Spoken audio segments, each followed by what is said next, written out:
Hi, I'm Taylor, a master level employee at Pillars of Wellness in Hobart. Today we will be talking about grief.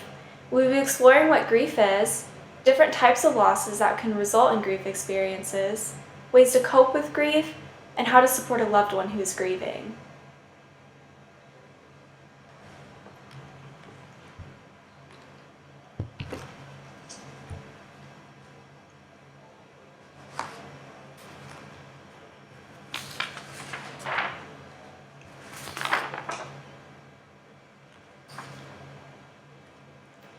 Grief is a natural, appropriate, legitimate, and necessary reaction to a loss. Grief is an individual and unique process to each person that may be experiencing it. But there is also some universality to it, such that everyone you know has and will be affected by loss and grief. Grief follows many types of losses, such as death, stability, relationships, innocence, and identity, among many more. Now, it's not just the mind that grieves, but the body and soul also grieve. Each piece needs its own space to heal and process grief. The mind will have emotional reactions such as sadness, anger, loneliness. The body may experience aches and pain due to stress hormones, sleep problems, digestive problems, and inflammation.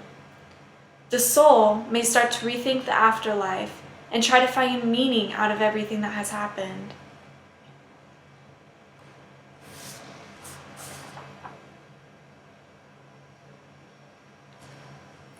Grief is a dual process of deconstruction, letting go of which was, and reconstruction, readying ourselves for what is to come. Once a grief experience has occurred, it can change your life forever. You may never have that person back in your life again if you have lost them through death or a relationship has been cut off.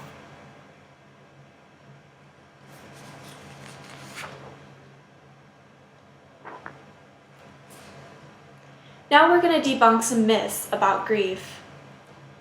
Everyone grieves in stages. Well, grief is non-linear and does not follow any rules. There is no right or wrong way to grieve. You must cry to grieve. Crying is not necessary for grieving. The person who gets up every day, goes to work, and hasn't shed a tear does not mean that their grief is any less real than the person who is crying every day and not able to get out of bed. Ignoring your pain will help it go away. Ignoring your pain is often used to avoid the pain and is only a temporary solution. The first year is the hardest. Well, grief is just hard, period. Grief gets better over time. Grief doesn't follow a set timeline. And you may have heard, well, why haven't you gotten over it yet? When are you going to move on from this? It happened a year ago. We actually learn to live with grief. We don't really get over it.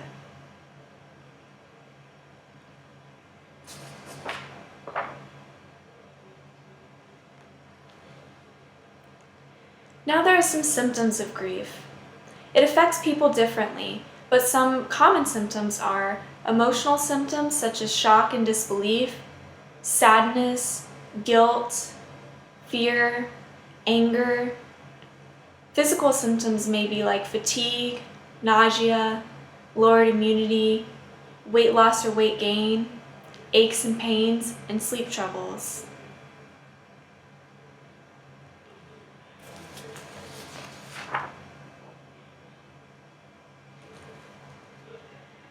Now we're going to take some time to discuss different types of griefs and losses. We do this because there could be a grief experience that you have experienced that does not appear as grief at first glance. However, it is, and it's one that continues to affect you in some way.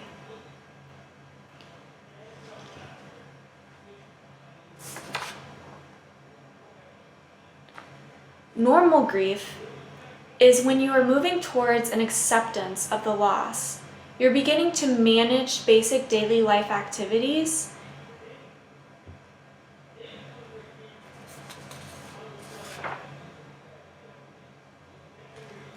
Traumatic grief is when you have normal grief reactions, but in combination with traumatic distress, suffered as a result of a loss that was perceived to be unexpected, horrifying, frightening, or traumatic.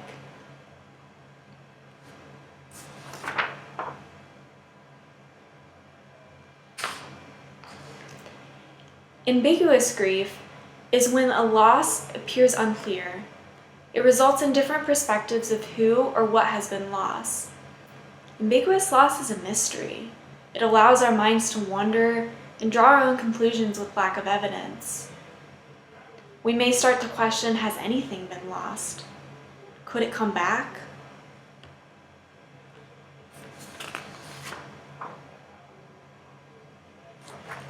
There are two main types of ambiguous loss. One is emotionally absent but physically present. This is when a loved one cannot be reached emotionally. Relational and emotional processes often freeze, daily functioning decreases, and roles and status cause confusion. Often behaviors and well-being are affected. Some examples of this include traumatic brain injury, severe mental illness or disability, dementia, and excessive preoccupation with work. The second type is physically absent but emotionally present. The body of a loved one is not physically present but can be reached through emotional means. Family processes freeze and boundaries are unclear. Members may become preoccupied with the physically absent person. Some examples of this could be if a person works away from home, missing persons, immigration, incarceration, war, adoptive families, and absent parents through divorce.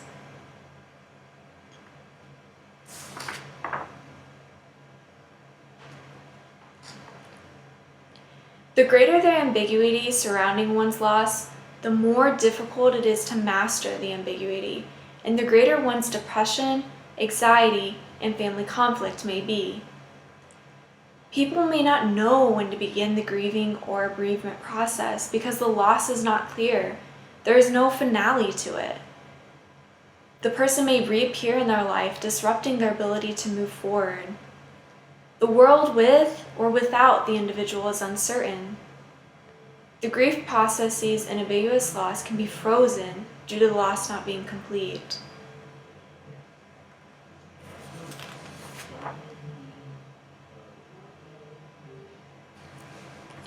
Collective grief is grief felt by a group of people as a result of an event such as war, pandemic, natural disaster, or terrorist attack.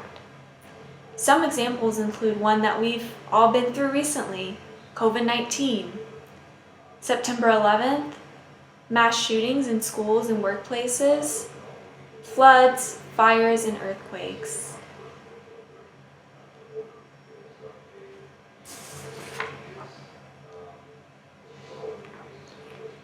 Anticipatory grief is the anticipation of an impending loss. So this can be seen with people who are have terminal illnesses, severe mental illness, serious injury, and advancing age.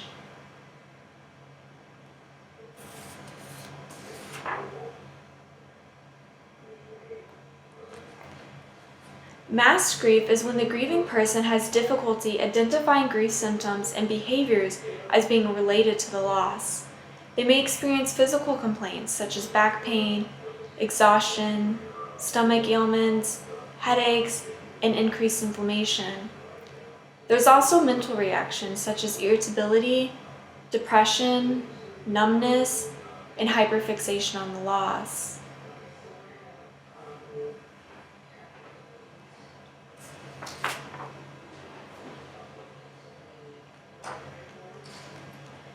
Disenfranchised grief is when others make the grieving person feel as if their loss is invalidated and insignificant. So some examples of this is a significant other of a married individual who dies, estranged relatives and friends, and children from a previous or hidden relationship. Family members or friends may say, "No, you can't go to the funeral," or "I don't want you part of the grieving processes."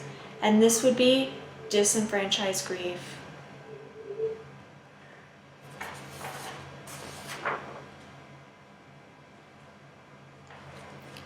Secondary grief is a loss that impacts many areas of one's life. So for example, if you lost a house, you may lose a sense of stability. You may lose a sense of identity.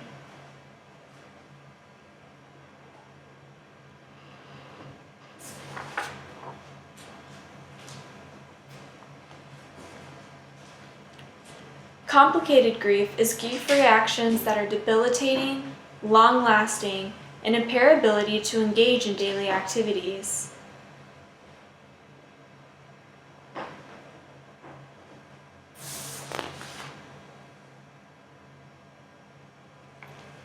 Now that we've covered the different types of grief experiences you may have gone through, we are going to talk about the 5 stages of grief. We talk about the 5 stages of grief because this may be something you've heard of.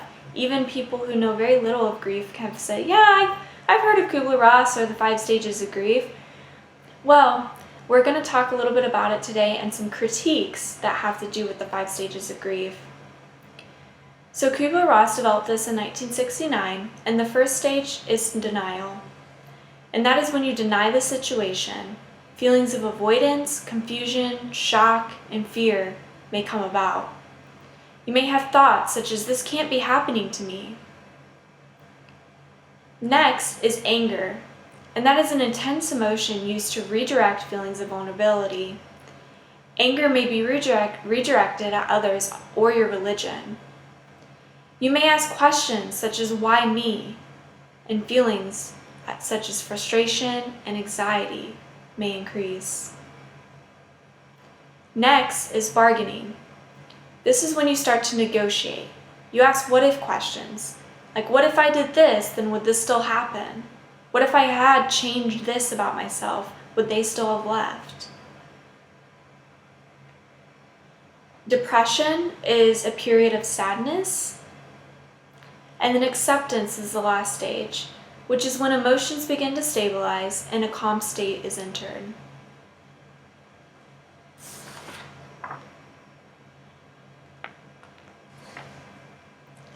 Now, some critique of Kubler-Ross is that this was based on patients who were dying. It was not based on people who were grieving someone who had died or a lost relationship. And many people, including the media, use it as something to talk about a grief experience when someone has died and how you get through that experience. Grief is non-linear. It does not follow these neat and tidy stages.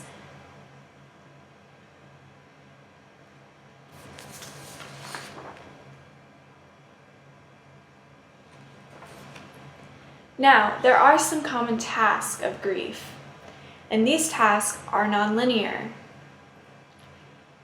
One is to know, acknowledge the reality of the loss, come to terms with it. Feeling, expressing and experiencing emotions. The pain must be faced and not avoided. Individuals may try to avoid feeling their emotions through busyness, alcohol, or premature disposal of loved ones' belongings, but this just temporarily buries the pain and does not permit the individual to work through their emotions surrounding the loss. Adjusting is another task, which is adjusting to a changed life, asking yourself, who am I now in the presence of this loss? Integrating is redefining emotional bonds with the lost individual and reinvesting in others in the future. Redefining hope is rebuilding faith in philosophical systems that were challenged by the loss.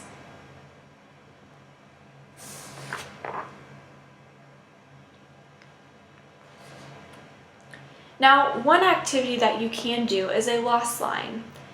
This allows you to discover patterns of grieving that you were taught and learned. It can help you discover what losses have occurred in your life and which ones are affecting your daily life. So the way that the loss line works is you plot from birth to present day all the losses that have occurred in your life. And this is just an example. This is not based on anyone. So that as you can see, at 2 years old, great-grandma died. Next to it, I have a number in parentheses. That number reflects how much it emotionally bothers me today. So it gives a 1. And then at 25, mom was diagnosed with cancer, and that got a 10. Another reason why I like to show these loss lines is because it can give examples of different types of losses that may be experienced that you may not automatically recognize as, hey, I'm grieving from this loss, such as maybe getting mental health treatment. That could be a loss because it's questioned your identity. It's made you maybe feel differently about yourself in a good or negative way. Losing a job, COVID-19, all of these could have been grief experiences. Another thing that you can do on this loss line is plot the emotions you felt when this loss occurred underneath each line. Now, if you do this activity at home, I encourage you to talk it over with someone when you are finished because it can give rise to many different emotions and be difficult to process alone.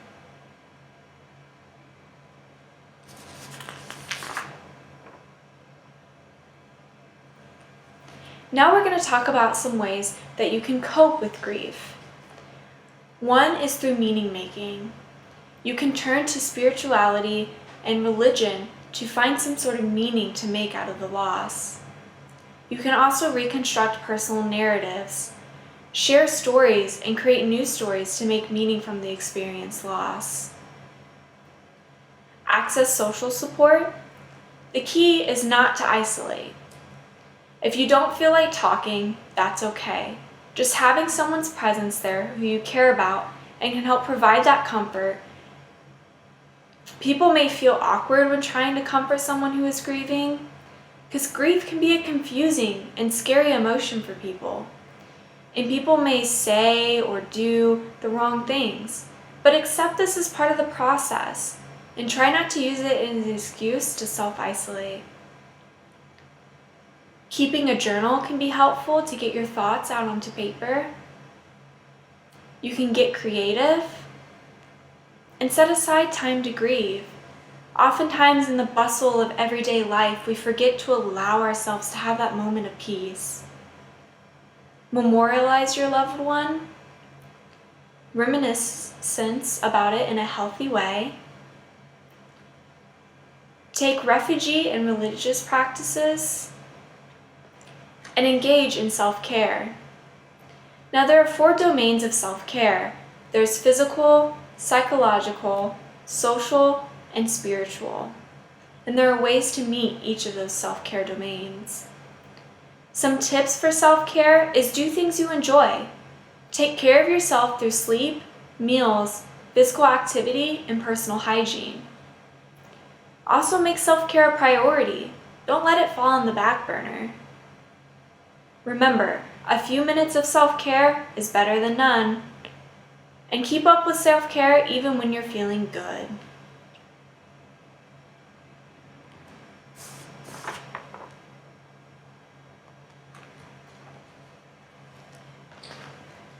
This is some ways to help someone who may be grieving, and when you want to sit there with them and be present with them. So here's some tips for that.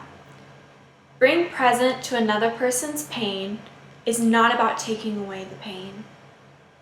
We're not looking for a silver lining. Going to the wilderness of the soul with another human being is not about thinking you are responsible for finding the way out. It is not your job to save them. Just sit with them and bear witness to the pain they are experiencing. Honor the spirit is not about analyzing with the head. You can't logic your way out of grief. Listen with the heart. It is not about analyzing with the head. Bear witness to the struggles of others. Do not judge or direct these struggles. Walk alongside them. Do not lead. Discover the gifts of sacred silence. It does not mean you have to fill up every moment with words. You may feel awkward in those moments of silence and look to fill it up, but sometimes those moments of silence can be so impactful for someone who is just trying to process what happened to them. Be still. It is not about frantic movement forward. Respect disorder and confusion. Do not try to impose order and logic. Learn from others. Do not try to teach them. Compassionate curiosity. It is not about expertise. You do not have to be an expert on grief to be able to help someone who is in that grief process. You just have to care.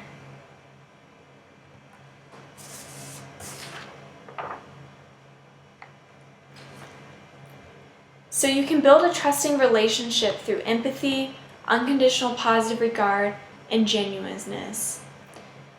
Use self-disclosure, but carefully. Ask yourself, what need does this self-disclosure fill?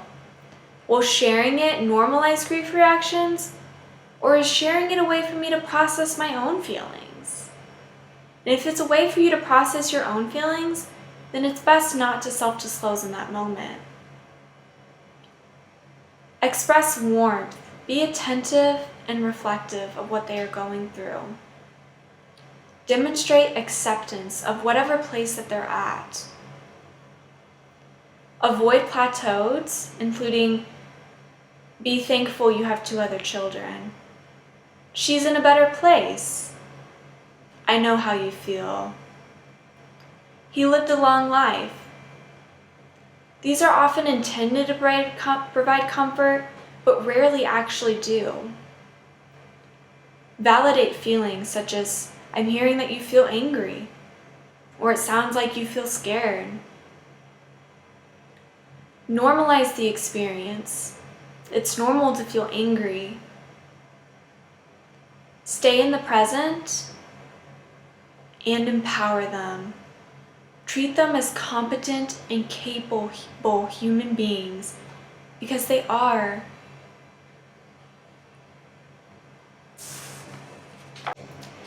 And these are my references. So thank you for joining us today on our video, Coping with Grief. And I will see you all next time.